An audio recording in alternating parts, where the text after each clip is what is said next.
What is up, people? Welcome back to another one. As you can see already, the place is kind of like already in a mess. Basically what I'm doing is I got this, obviously this is my 3/8 standard, the first generation fuel ratchet of Milwaukee, and then I managed to get these on auction. Kind of like this, the guy said that the ratchet had some issues, it wasn't working right, so I managed to get these on auction for like cheap. Couple of things that I've done is I took the screws off over here, although already I'm missing two, so I've ordered a couple of spare screws for the housing, or basically where the plastic housing meets to the metal housing over here. This one didn't have the screws, so I just grab the screws from there to there to see what's happening. I open up the ratchet. Overall, the good thing is this ratchet is working. So I don't know if you can see that, it's the LED works. I don't know if you can see that, LED works, everything works. The only problem, but I think that the guy was mentioning, is as to the mechanism. I was having issues to sometimes switch. I mean, now it switches alright, but then if I run it a little bit, there you go, that's jammed. I'm doing it and it doesn't do anything. So my rough guess is either he torn, whether the guy was reefing onto the ratchet and then he torn or worn down the teeth inside the either the paw or the ring, what you call it, the teeth on the ring gear. Not the ring gear, but it's either the paws or the ring, the ring where the tooth are. One of them two. I'm hoping it's just gonna be nothing major. Put a little bit of a grease and then hopefully repair it. Because obviously this ratchet, if you ask me, price wise, if you buy brand new, is about 180, 190 pounds, which basically chops both of your heads off, if you know what I mean. So grabbing this in a bargaining auction, was lucky to have the motor working fine, which that's the expensive part. Obviously if the head is gone, probably that's gonna be expensive as well, to replace the head. So I'm hoping just a little bit of grease, that's gonna do the job. Now what I'm gonna do is basically clean this up and then take this apart, trying to get the head out and see what we're working with. Wiping it down. Obviously you got all this gunk over here. Nothing uncommon when you're working in the automotive industry, working on cars which are going to be full of crap and stuff, so that's part of the nature. Gonna clean up all this gunk. There should be a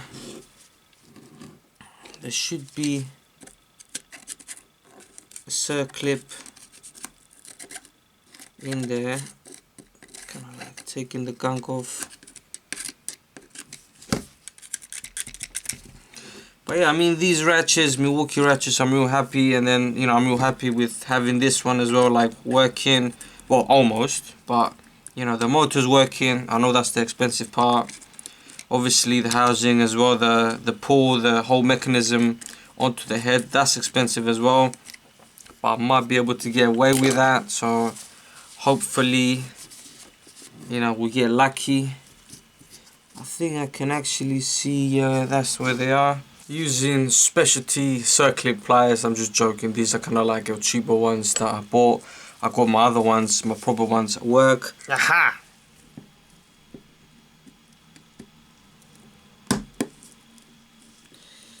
Not impressed over there.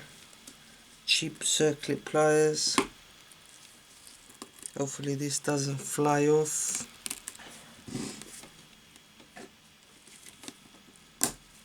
There you go. So take this one out carefully. There you go. So that's off. Now the teeth inside here, I don't know if you can see, they don't look bad. I can't take this off because I need to take the shaft out from there. But yeah, I don't know if you can get an idea. I need a light, so that's what I'm gonna do, get my light. That's when the old school Milwaukee tools come in. But yeah, I don't know if you can see. Nah, it's too bright. But yeah, teeth kind of like look alright inside the ring. So, I mean, you can't get a clear view, but me from looking at, you know, by myself, it looks alright. Feels smooth. Not smooth like it's in flat, but feels, you know, feels healthy. As for the paw, teeth look alright. So this is a it's got pre-tension over there. So that's kind of like thrust bearing, as you might call it, and then it's got two ball. I don't know if you can see that. It's got two ball bearings in there, spring loaded. So, you know, there's no play on the head and it keeps everything together. What I am gonna do is leave that over there. Grab some trusty toilet paper, move some bits to the side, and then kind of like have a little bit of a clean up, because I don't want to lose shit. Judging from the way it is, I'm having a guess. One, second one. Having a guess if I can push.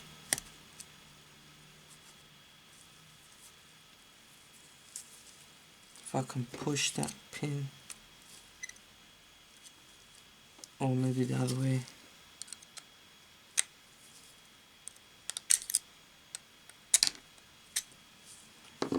That's the thing that holds the paw.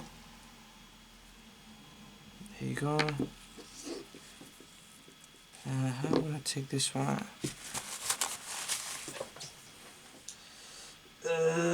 Need some long nose. This is what happens when you work with crap tools at home. I got my good tools at work, and then I got crap tools at home. But anyway, that's the one.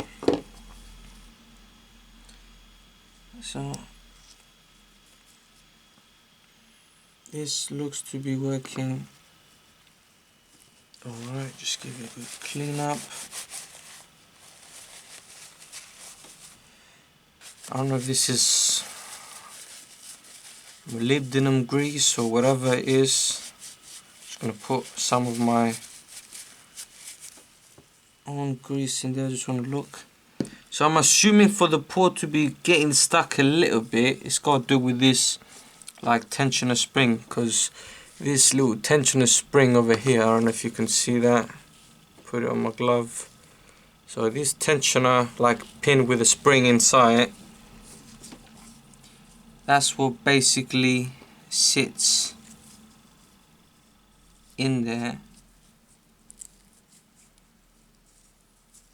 So basically this sits in there, and then the paw sits against it, and then that's what should be changing. But if there's not enough spring tension, then that could be affecting the way the paw is changing. So that's why it will be getting a little bit jammed. So what I'm doing right now is just like stretching it out a little bit, not that much, just a little bit. Because when you stretch out a spring, you basically change these characteristics, same as if you were to shorten it. So I'm hoping that would do the job. Nothing complicated. I know I'm gonna have to grease this everything up again, so I'll worry about that. So if I were to put that one back on there,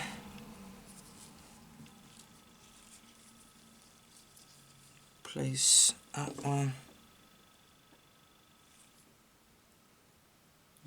So what I am going to use is super lube. That's what Snap-on uses as well onto the ratchets.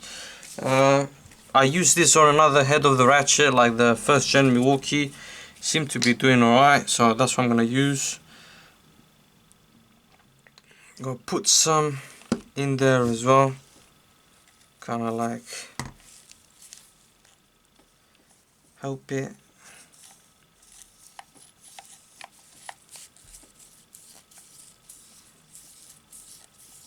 Oh yeah, the paw looks alright, same with the teeth. I mean, you know, this is Milwaukee, so you know, I have some confidence in them. Well, not some, I have confidence in them. They're good tools. I wouldn't expect them to wear, you know, to go bad that quick. So paw looks alright.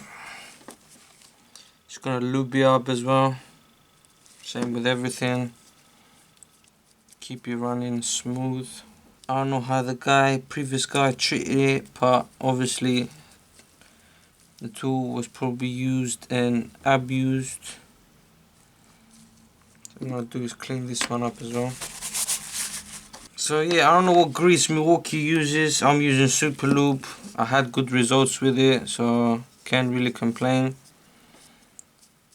It's not that thick, but it's not that kind of like, you know, layer of oil that's just gonna, you know, come off. It's kind of like in between, I would say.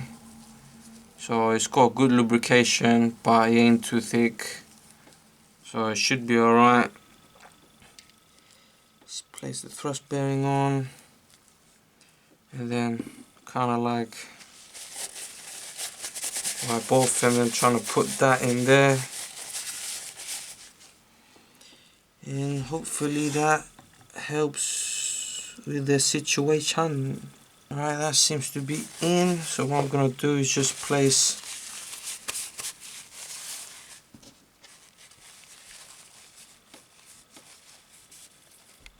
circlip or snap ring, I forgot what you call these, but yeah, you get the idea. This springy circlips.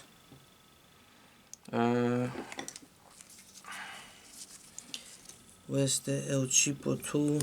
Yeah, that seems to be in. Give you a nice wipe. Hook the mist! I mean, you know, it's just jamming on some teeth sometimes. It's not always. I don't mind, like, you know, running it a little bit and then, you know, to change the direction. You know, I'm not too fussy about that one, as long as, you know, the power is there and everything.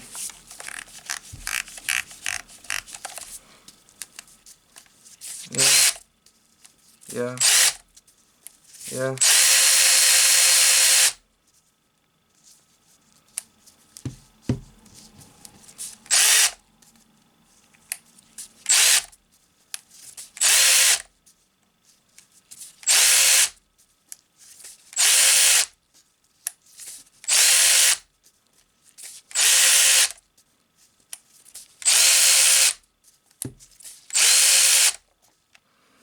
Yeah, I think we can call it a success. It seems to be working alright. I just need to put clean this one up and then put this one back. Seems to be working fine. Like I said, these screws, probably gonna make a video on this. Like you can see, this one is missing. This one, it's got basically two screws, because that's the ones I got from my other Ratchet that I didn't know is two of them came off. So I'm probably guessing when you're reefing on the Ratchet, you put in stress, kind of like flex onto the plastic over here, plastic handle, and like melt housing. So that kind of like, you know, creates some flexion, and then the screws work their way loose, I suppose.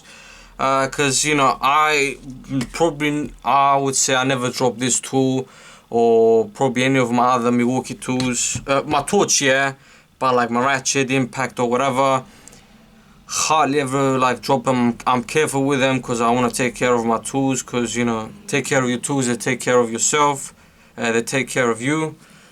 So yeah, like, I've already ordered the screws. I'm waiting for the screws. When they come, I'm not gonna order the rubber like Buna end over here, because it's already scratched up and everything. Obviously it does help keep the dirt and everything from inside the mechanism. So if I find a cheap one, yeah, why not? I don't want to go spend crazy money. I'm gonna see how the Ratchet works. you know, hopefully, you know, it should be running okay. If it does, you know, that's some good, you know, value that I got the Ratchet for, considering how much I've spent on it, like fixing, like, I don't know, like maybe 10-15 pound on screws. You know, I think I ordered like 8 screws, 4 for them, 2 for this, and then kind of have like another 2 spare just in case for future reference. But yeah, that was the video, guys.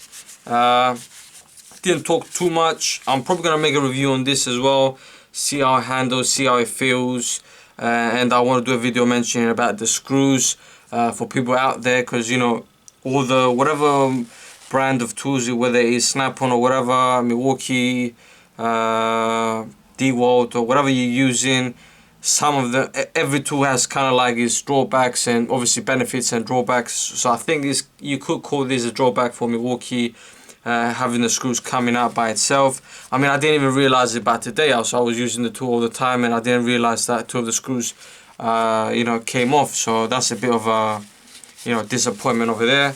But overall, in terms of, you know, power, practicality, usage of this tool is rock solid. We were happy with it. But yeah, that was the video, guys. If you like the video, give me a thumbs up, comment down below what you think, and I'll see you in the next video.